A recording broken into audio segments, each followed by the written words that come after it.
Assalamualaikum warahmatullahi wabarakatuh. Perkenalkan, saya Muhammad Fajrin Abdillah dari Fakultas Ilmu Tarbiyah dan Keguruan Program Studi Manajemen Pendidikan Islam UIN Maulana Malik Ibrahim Malang.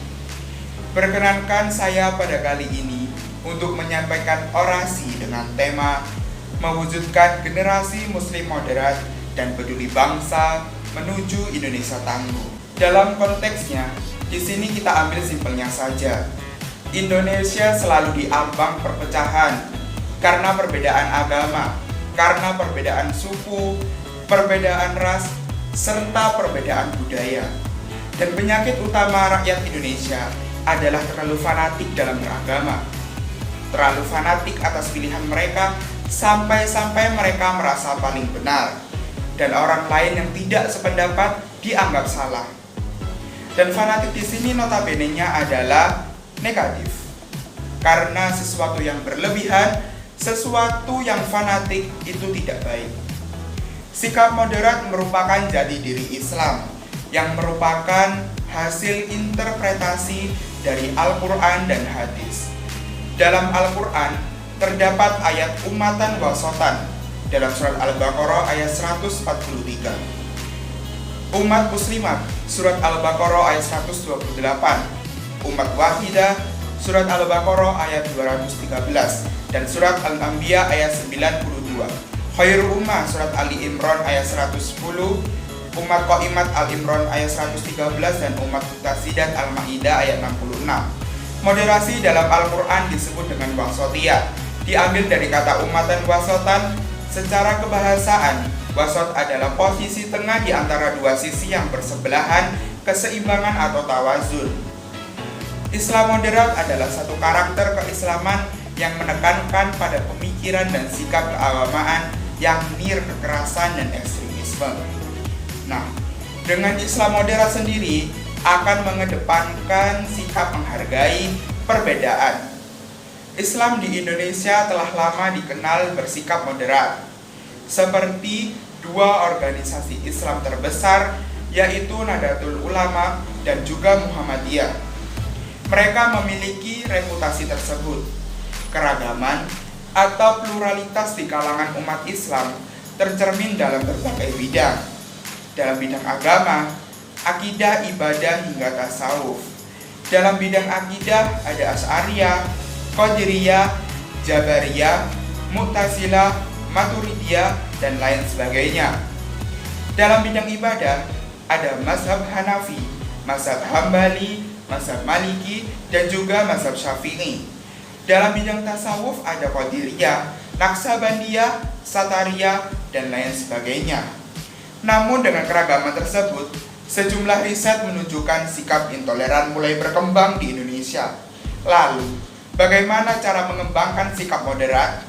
Yaitu dengan cara memasukkan spirit moderat ke dalam kurikulum, menanamkan pemahaman keilmuan, agama, dan negara yang tinggi, menanamkan sikap bijak dalam menyikapi suatu peristiwa dalam kehidupan.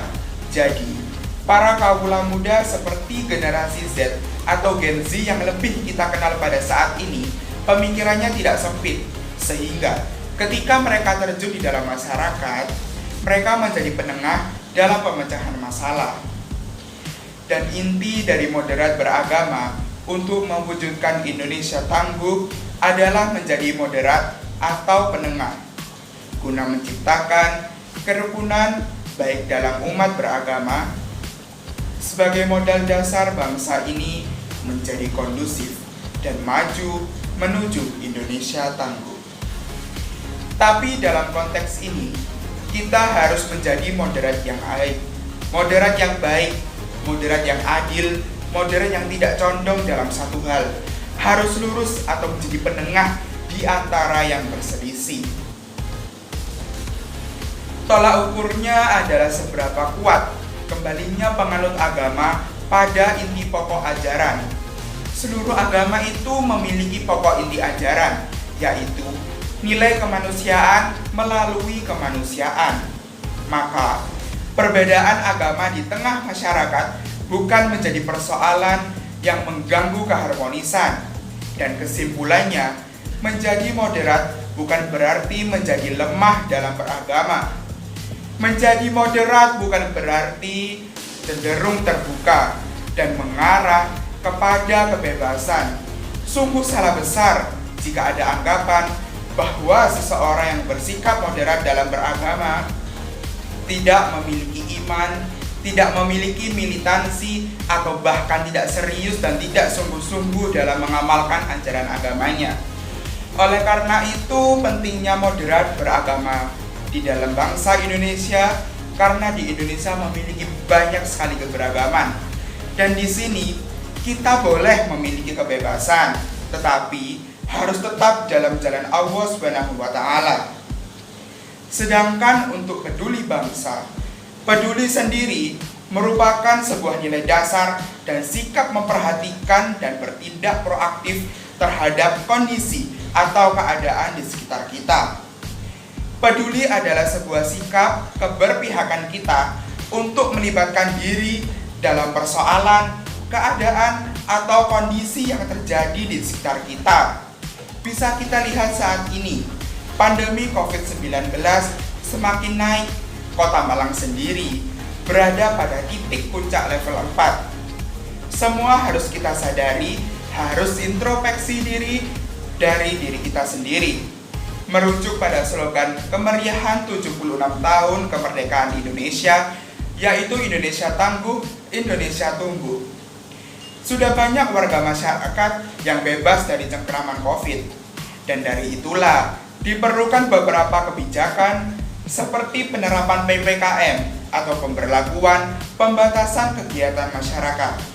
Taati protokol kesehatan dengan menjalankan 5M, mencuci tangan, memakai masker, menjaga jarak, menjauhi kerumunan, dan mengurangi mobilitas. Dengan menjalankan itu semua, kita dapat berpartisipasi untuk mengurangi rantai penyebaran virus corona di Indonesia, terutama di Kota Malang sendiri. Bersama kita menjaga diri, bersama kita menuju Indonesia Tangguh. Demikian yang dapat saya sampaikan, kurang lebihnya mohon maaf. Wassalamualaikum warahmatullahi wabarakatuh.